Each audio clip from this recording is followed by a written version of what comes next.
Friends, कैसे हैं आप?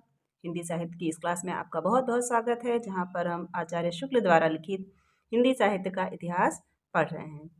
इसके अंतर्गत आदिकाल और भक्तिकाल को पूरा कर चुके हैं। अब इससे आगे हम रीतिकाल को पढ़ रहे हैं, जिसमें चिंतामणि, बिहारी आदि कवियों को हम पढ़ चुके हैं और उससे आगे के कवियों को आज पढ़ने वाले हैं। तो सभी वीडियोस चैनल पर उपलब्ध हैं। अगर आप चाहें तो पूरी की पूरी सीरीज जाकर देख सकते हैं।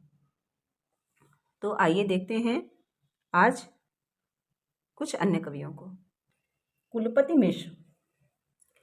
आज देखते हैं कुलपति मिश्र को। ये आगरे के रहने वाले माथुर चौबे थे और महाकवि बिहारी के भांजे प्रसिद्ध हैं। ये माथुर चौबे थे, जैसा कि बिहारी भी माथुर चौबे थे, और ये महाकवि बिहारी के भांजे प्रसिद्ध हैं। इनके पिता का नाम परशुराम मिश्र था। कुलपति जी जयपुर के महाराज जय सिंह, जो बिहारी के आश्रयदाता थे, के पुत्र महाराजा राम सिंह के दरबार में रहते थे।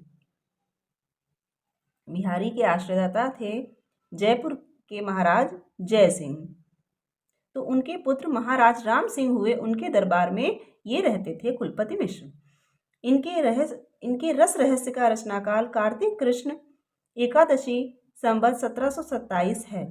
अब तक इनका यही ग्रंथ प्रसिद्ध और प्रकाशित है, पर खोज में इनके निम्नलिखित ग्रंथ और मिले हैं। अभी तक इनका रस रहस्य ही प्रसिद्ध और प्रकाशित ग्रंथ है, बाकी इनके ग्रंथ प्रकाशित नहीं हैं, परंतु खोज में जरूर मिले हैं जो निम्नलिखित हैं। और रस रहस्य का रचनाकाल संवत 1727 है। द्रोण पर्व 1737, युक्ति तरंगिणी 1743, नखशिख संग्रामसार रस रहस्य 1724। अतः इनका कविता काल 1724 और संवत 1743 के बीच ठहरता है। इनका रचनाकाल 1724 से 1743 के बीच में ठहरता है, जान पड़ता है। रीतिकाल के कवियों में ये संस्कृत के अच्छे विद्वान थे। इनका रस रहस्य मम्मट के काव्य प्रकाश का छायानुवाद है। रीतिकाल के जो कवि थे उनमें ये संस्कृत के अच्छे विद्वान थे। इनका जो रस रहस्य है वो काव्य प्रकाश जो मम्मट द्वारा लिखित है उसका छायानुवाद है, उसके आधार पर लिखित है। साहित्य शास्त्र का अच्छा ज्ञान रखने के कारण इनके लिए ये स्वाभाविक था कि प्रचलित लक्षण ग्रंथों की अपेक्षा अधिक प्रौढ़ निरूपण का प्रयत्न करें। जब ये साहित्य शास्त्र का अच्छा ज्ञान रखते थे तो इनके लिए स्वाभाविक ही था कि जो लक्षण ग्रंथ प्रचलित चले आ रहे थे उनकी अपेक्षा और अच्छा और प्रौढ़ ग्रंथ लिखा जाए, प्रौढ़ निरूपण किया जाए। इसी उद्देश्य से इन्होंने अपना रस रहस्य लिखा और इसी उद्देश्य से इन्होंने रस रहस्य लिखा। शास्त्रीय निरूपण के लिए पद्य उपयुक्त नहीं होता, इसका अनुभव इन्होंने किया। अब इन्होंने रस रहस्य लिखने पर क्या अनुभव किया कि जो शास्त्रीय निरूपण है उसके लिए पद्य उपयुक्त नहीं होता। इससे कहीं कहीं कुछ गद्य वार्तिक भी रखा, इसीलिए इन्होंने कुछ गद्य वार्तिक भी इसमें रखा। पर गद्य परिमार्जित न होने के कारण जिस उद्देश्य से इन्होंने अपना यह ग्रंथ लिखा वह पूरा ना हुआ। पर इनकी गद्य की जो भाषा है वो परिमार्जित नहीं है, इसलिए जो उद्देश्य से इन्होंने ये रखा था वह पूरा न हुआ। इस ग्रंथ का जैसा प्रचार चाहिए था न हो सका। जिस स्पष्टता से काव्य प्रकाश में विषय प्रतिपादित हुए हैं वह स्पष्टता इनकी ब्रजभाषा गद्य पद्य में ना आ सकी। तो जो स्पष्टता काव्य प्रकाश में है उसके आधार पर इन्होंने अपना ग्रंथ रस रहस्य बनाया, परंतु वह स्पष्टता इनके गद्य पद्य में ना आ सकी। जो ब्रजभाषा में गद्य और पद्य इन्होंने लिखा है उसमें वह स्पष्टता ना आ सकी। कहीं कहीं तो भाषा और वाक्य रचना दुरूह हो गई है, कहीं कहीं तो भाषा और वाक्य रचना भी दुरूह हो गई है, मुश्किल हो गई है समझने में, जिसको मुश्किल होती है। तो रस रहस्य से आप इतना समझ लीजिए कि इसका रचना काल जो है वो संवत 1727 है। ये काव्य प्रकाश के आधार पर लिखित ग्रंथ है और ये ब्रजभाषा गद्य और पद्य दोनों में लिखा गया है। यद्यपि इन्होंने शब्द शक्ति और भावादि निरूपण में लक्षण उदाहरण दोनों बहुत कुछ काव्य प्रकाश के ही दिए हैं, पर अलंकार प्रकरण में इन्होंने प्रायः अपने आश्रयदाता महाराज राम सिंह की प्रशंसा के स्वरचित उदाहरण दिए हैं। शब्द शक्ति और भावादि के निरूपण में लक्षण उदाहरण काव्य प्रकाश के ही दिए हैं, पर अलंकार प्रकरण जो इन्होंने दिया है उसमें इन्होंने जो इनके आश्रयदाता थे महाराज राम सिंह, उनकी प्रशंसा के स्वयं के द्वारा रचित उदाहरण दिए हैं। ये ब्रजमंडल के निवासी थे, अतः इनको ब्रज की चलती भाषा पर अच्छा अधिकार होना ही चाहिए। ये ब्रजमंडल के ही निवासी थे तो ब्रज पर इनका अधिकार स्वाभाविक है। हमारा अनुमान है जहाँ इनको अधिक स्वच्छंदता रही होगी वहाँ इनकी रचना और सरस होगी। अब आचार्य शुक्ल यहाँ पर अनुमान से कहते हैं कि जहाँ इनको अधिक स्वच्छंदता रही होगी रचना की, वहाँ इनकी रचना और सरस होगी। इनकी रचना का एक नमूना दिया जाता है।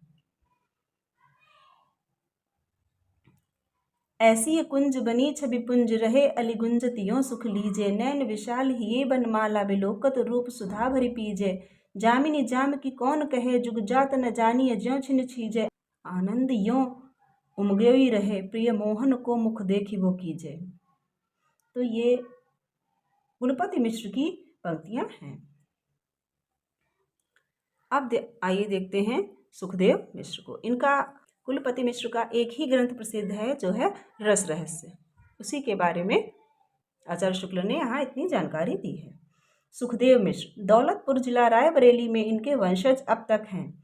कुछ दिन हुए उसी ग्राम के निवासी सुप्रसिद्ध पंडित महावीर प्रसाद द्विवेदी ने इनका एक अच्छा जीवन व्रत सरस्वती पत्रिका में लिखा था।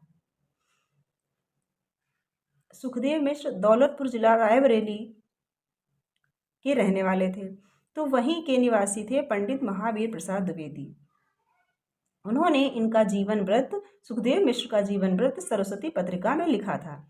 सुखदेव मिश्र का जन्म स्थान कंपिला था, जिसका वर्णन इन्होंने अपने वृत्त विचार में किया है। सुखदेव मिश्र का जन्म स्थान कंपिला था, जिसका वर्णन इन्होंने वृत्त विचार नामक अपने ग्रंथ में किया है। इनका कविता काल संवत 1720 से 1760 तक माना जा सकता है और सुखदेव मिश्र का रचना काल 1720 से 1760 माना जा सकता है। इनके 7 ग्रंथों का पता अब तक है। अब सुखदेव मिश्र के 7 ग्रंथ पता चले हैं, जिसमें से वृत्त विचार संवत 1728, छंद विचार फाजिल अली प्रकाश, रसार्णव, श्रृंगार लता, अध्यात्म प्रकाश 1755 का और दशरथ राय। एक बार फिर देख लीजिए, वृत्त विचार, छंद विचार, फाजिल अली प्रकाश, रसार्णव, श्रृंगार लता, अध्यात्म प्रकाश और दशरथ राय। ये इतने ग्रंथों का आचार्य शुक्ल ने यहाँ पर उल्लेख किया है जो सुखदेव मिश्र द्वारा लिखित हैं। अध्यात्म प्रकाश में कवि ने ब्रह्मा ज्ञान संबंधी बातें कही हैं। अध्यात्म प्रकाश में ब्रह्म ज्ञान संबंधी बातें हैं, जिससे ये जनश्रुति पुष्ट होती है कि वे निष्प्रह विरक्त साधु के रूप में रहते थे। इन्होंने अध्यात्म प्रकाश जो ग्रंथ लिखा है, जिसमें इन्होंने ब्रह्मा ज्ञान की बातें कही हैं, उससे ये स्पष्ट होता है कि ये विरक्त साधु के रूप में रहते थे। काशी से विद्याध्ययन करके लौटने पर असोथर जिला फतेहपुर के राजा भगवंत राय खींची तथा डौड़िया खेरे के राव मर्दन सिंह के यहाँ रहे। ये विद्या अध्ययन करके जब काशी से वापस आ रहे थे तो ये राजा भगवंत राय खींची तथा डौड़िया खेरे के राव मर्दन सिंह के यहाँ रहे। कुछ दिनों तक ये औरंगजेब के मंत्री फाजिल अली शाह के यहाँ भी रहे। अंत में मुरार मऊ के राजा देवी सिंह के यहाँ गए, जिनके बहुत आग्रह पर ये सकुटुंब दौलतपुर में जा बसे। फिर अंत में ये कहाँ गए? मुरार मऊ के राजा देवी सिंह के यहाँ, जिनके बहुत आग्रह पर ये सकुटुंब परिवार सहित दौलतपुर जा बसे। तो ये इतने इनके आश्रयदाता रहे हैं। राजा राज सिंह गौड़ ने इन्हें कविराज की उपाधि दी। अब कविराज की उपाधि सुखदेव मिश्र को किसने दी? राजा राज सिंह गौड़ ने इन्हें कविराज की उपाधि दी। वास्तव में ये बहुत प्रौढ़ कवि थे और आचार्यत्व भी इनमें पूरा था। छंद शास्त्र पर इनका सा विशद निरूपण और किसी कवि ने नहीं किया। वास्तव में ये बहुत प्रौढ़ कवि थे, ये आचार्यत्व भी इनमें पूरा था। छंद शास्त्र पर इनका सा विशद निरूपण और किसी कवि ने नहीं किया। ये जैसे पंडित थे वैसे ही काव्य कला में निपुण भी थे। तो यहाँ से ये कथन के रूप में इम्पोर्टेंट है। फाजिल अली प्रकाश और रसार्णव दोनों में श्रृंगार रस के उदाहरण बहुत ही सुंदर हैं। तो जब ये औरंगजेब के मंत्री फाजिल अली शाह के यहाँ रहे तो फाजिल अली प्रकाश की रचना इन्होंने वहीं की होगी। अब ये दोनों में श्रृंगार रस के उदाहरण बहुत सुंदर दिए हैं, किसमें? रसायणम में और फाजिल अली प्रकाश में। तो रसायणम के तो शीर्षक से ही पता चलता है कि ये एक रस ग्रंथ होगा, परंतु फाजिल अली प्रकाश से प्रश्न बन सकता है कि फाजिल अली प्रकाश किस प्रकार का ग्रंथ है। तो ये श्रृंगार रस के उदाहरण इसमें हैं। ननद निनारी सा सुमाय के सिधारी, अहे रैन अंधियारी भरी सूझत न करू है। पीतम को गौन कवि राज न सुहात मौन, दारुन बहत पौन लाग्यो मेघ झरू है। संग न सहेली बैस नवल अकेली, तन परी तलबेली महा लाग्यो मैन सरू है। भई अधिरात मेरो जियरा डरात, जागु जागु रे बटोही यहाँ चोरन को डर है। तो ये सुखदेव मिश्र की बहुत ही इम्पोर्टेंट पंक्ति है, इसको आप ध्यान रखिएगा, ये पूछी जा सकती है। अधिकतर एक ही पंक्ति देके पूछ दिया जाता है कि ये किसकी पंक्ति है, कहीं से कहीं भी आ सकती है। तो इस पूरी पंक्ति को आप ध्यान से देखिएगा। दूसरी पंक्ति यहाँ पर आचार्य शुक्ल ने दी है, जो है जहाँ मगुनंद कुमार, तहाँ चली चंद्रमुखी सुकुमार है। मोतिन ही को कियो गहनो सब, फूल रही जन कुंद की डार है। भीतर ही जो लखी सो लखी, अब बाहिर जाहिर हो तिनदार है। जोन सी जोन गई मिलियो मिली जाती, जो दूध में दूध की धार है। तो इस प्रकार इतनी भी पंक्ति पूछी जा सकती है और यहाँ से ही पूछी जा सकती है। दो ही ये इनकी पंक्तियों के उदाहरण दिए गए हैं, तो इनको दोनों को आप अच्छे से ध्यान से पढ़ लीजिएगा। अब आइए देखते हैं कालिदास त्रिवेदी। ये अंतर्वेद के रहने वाले कानिकुब्ज ब्राह्मण थे। कालिदास त्रिवेदी अंतर्वेद के रहने वाले कानिकुब्ज ब्राह्मण थे। इनका विशेष व्रत ज्ञात नहीं, जान पड़ता है कि संवत 1745 वाली गोलकुंडे की चढ़ाई में ये औरंगजेब की सेना में किसी राजा के साथ गए थे। ये जान पड़ता है कि संवत 1745 में गोलकुंडे की जो चढ़ाई थी उसमें औरंगजेब की सेना में किसी राजा के साथ ये गए थे। इस लड़ाई का औरंगजेब की प्रशंसा से युक्त वर्णन इन्होंने इस प्रकार किया है। अब औरंगजेब की इस लड़ाई में औरंगजेब की प्रशंसा का वर्णन इन्होंने इस पद में किया है। तो इसी से ये याद होता है कि ये गोलकुंडे की चढ़ाई में औरंगजेब की सेना के साथ थे। गढ़न गढ़ी से गढ़ी महल मढ़ी से मढ़ी, बीजापुर ओप्यो दलमल सुघराई में। कालिदास कोप्यो वीर औलिया अलमगीर, तीर तरवारी गही पुहुमी पराई में। बूंद ते निकस महिमंडल घमंड मची, लोहू की लहर हिमगिर की तराई में। गाड़ी के सुझंडा आड़कीनी बादशाह ताते, डकरी चमुंडा गोलकुंडा की लड़ाई में। तो इस प्रकार इन्होंने इतना वर्णन किया है, इससे ये पंक्ति भी इम्पोर्टेंट है। ये किसकी पंक्ति है? गढ़न गढ़ी से गढ़ी महल मढ़ी से मढ़ी। तो यहाँ पर इन्होंने औरंगजेब की प्रशंसा का वर्णन किया है। कालिदास का जम्बू नरेश जोगजीत सिंह के यहाँ भी रहना पाया जाता है। अब कालिदास त्रिवेदी जो थे, इन्हें जम्बू नरेश जोगजीत सिंह के यहाँ भी इनका रहना पाया जाता है। ये भी इनके आश्रयदाता के रूप में पता चलते हैं, जिनके लिए संवत 1749 में इन्होंने वर वधु विनोद बनाया। अब वर वधु विनोद इनकी जो रचना है वर वधु विनोद, तो ये वर वधु विनोद की रचना इन्होंने जम्बू नरेश जोगजीत सिंह के लिए की थी और संवत 1749 में। ये नायिका भेद और नक्शिक की पुस्तक है। 32 कवित्तों की इनकी एक छोटी सी पुस्तक जंजीराबाद भी है। तो कालिदास त्रिवेदी कानिकुब्ज ब्राह्मण थे और औरंगजेब की सेना के साथ इनका गोलकुंडे की चढ़ाई में भी जाना अनुमानित किया जाता है, क्योंकि इनकी औरंगजेब की प्रशंसा से भरा हुआ पद इनका ये पाया जाता है। और दूसरा, ये जम्बू नरेश जोगजीत सिंह के यहाँ भी इनका रहना मालूम होता है और उन्हीं के लिए इन्होंने वर वधु विनोद नामक ग्रंथ बनाया, जो कि 1749 में बना था। और वर वधु विनोद नायिका भेद और नक्शिक की पुस्तक है का ग्रंथ है। तो कालिदास त्रिवेदी का जो वर वधु विनोद है, ये इन्होंने किसके लिए बनाया था? तो जोगजीत सिंह के यहाँ से भी प्रश्न बन सकता है। और ये किस प्रकार का ग्रंथ है? तो नायिका भेद और नक्शिक का। उसके बाद इनका ये ग्रंथ पाया जाता है जंजीराबाद। इसमें जंजीराबाद नामक पुस्तक में कितने कवित्त हैं? तो इसमें 32 कवित्त हैं और ये एक छोटी सी पुस्तक है। राधा माधव बुध मिलन विनोद एक इनका ग्रंथ है, राधा माधव बुध मिलन विनोद नाम का एक और कोई और ग्रंथ इनका खोज में मिला है। इन रचनाओं के अतिरिक्त इनका बड़ा संग्रह ग्रंथ कालिदास हजारा बहुत दिनों से प्रसिद्ध चला आता है। इनका राधा माधव बुध मिलन विनोद भी एक खोज में मिला है और इसके अतिरिक्त कालिदास हजारा, जैसा कि सब जानते हैं कालिदास त्रिवेदी का, ये तो बहुत दिनों से प्रसिद्ध चला आता है। इस संग्रह के संबंध में शिव सिंह सरोज में लिखा है कि इसमें संवत 1481 से लेकर संवत 1776 तक के 212 कवियों के 1000 पद्य संग्रहित हैं। कालिदास हजारा में संवत 1481 से लेकर संवत 1776 तक के 212 कवियों के 1000 पद्य संग्रहित हैं। तो यहाँ से भी प्रश्न बनता है निश्चित रूप से कि कालिदास हजारा में कितने कवियों के पद्य संग्रहित हैं? तो 212 कवियों के पद्य संग्रहित हैं। कितने पद्य संग्रहित हैं? 1000 पद्य संग्रहित हैं।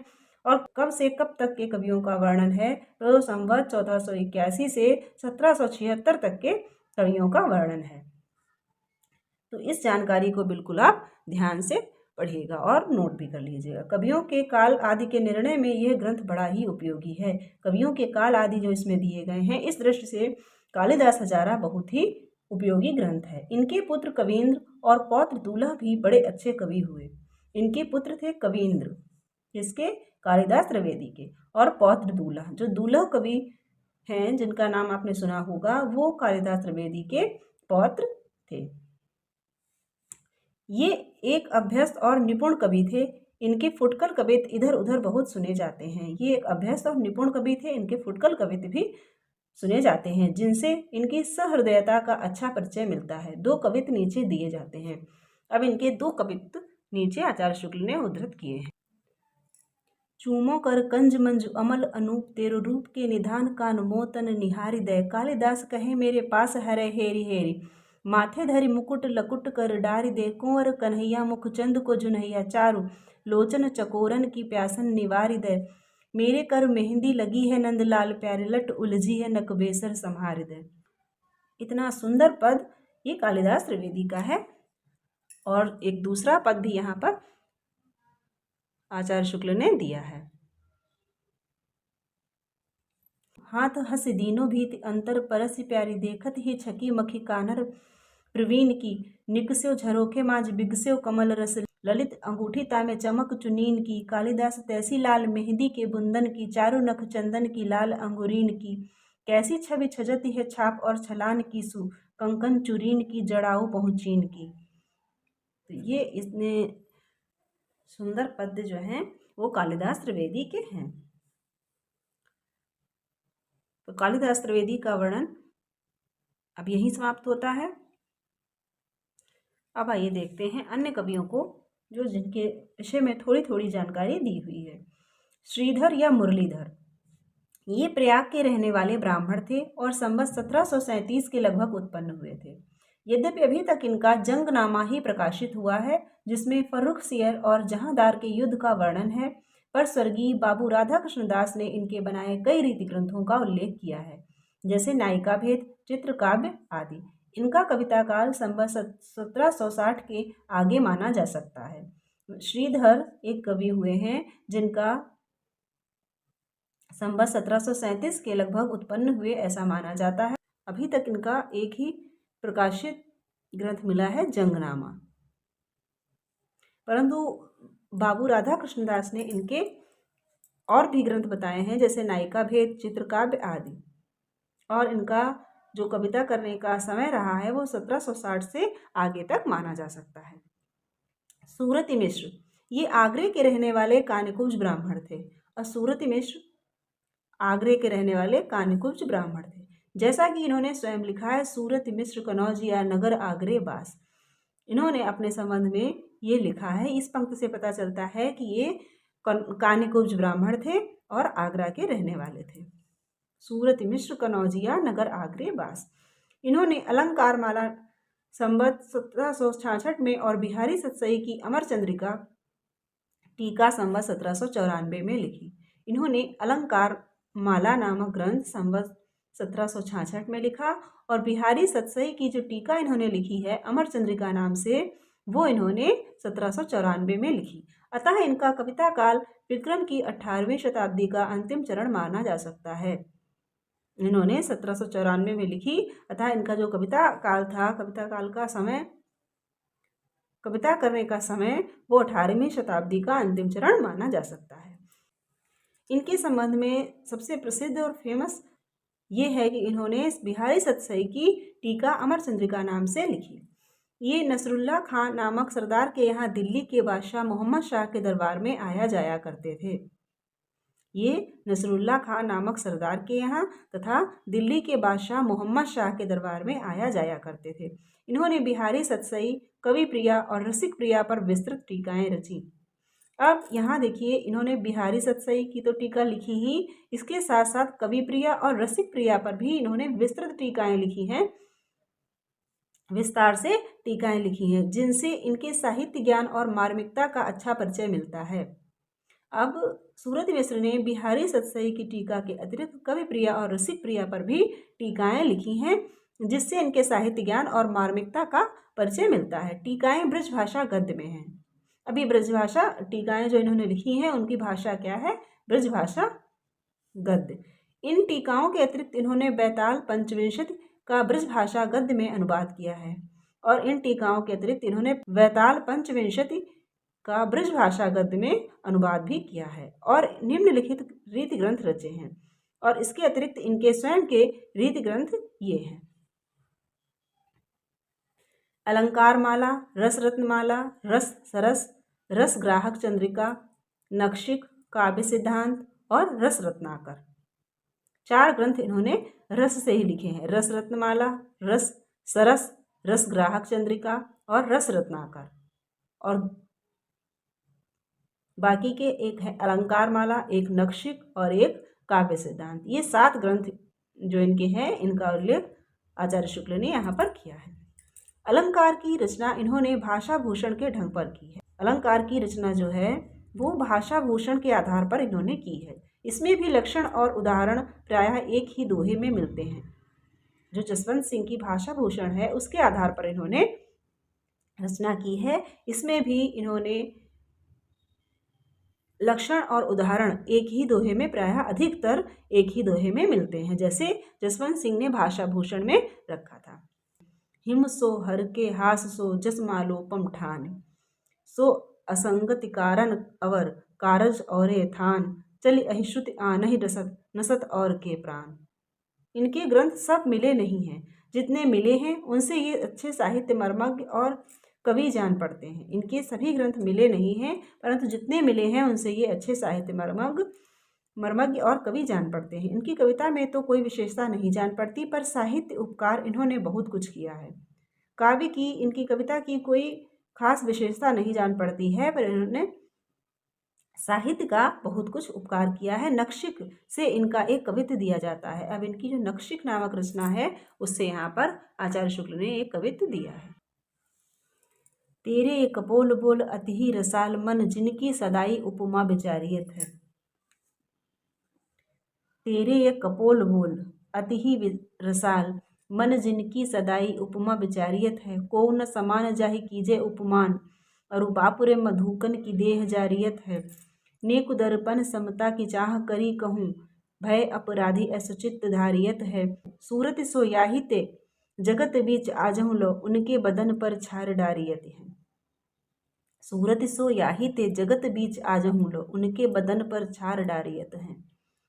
तो ये सूरत मिश्र की पंक्ति है और ये इम्पोर्टेंट पंक्ति है, ये परीक्षा में एक आध बार पूछी जा चुकी है। तो फ्रेंड्स, आज यहीं तक। इससे आगे के कवियों को हम अगले वीडियो में पढ़ेंगे। तब तक के लिए अगर आपको वीडियो अच्छा लगा हो और इससे आपकी जानकारी में कुछ ना कुछ वृद्धि हुई हो तो वीडियो को लाइक कर दीजिएगा, अपने फ्रेंड्स को भी ये जानकारी शेयर कर दीजिएगा और चैनल पर नए हैं तो सब्सक्राइब करना ना भूलें और बेल आइकन ज़रूर प्रेस कर दें ताकि इसी प्रकार के वीडियोस आपको आगे भी टाइमली मिलते रहें।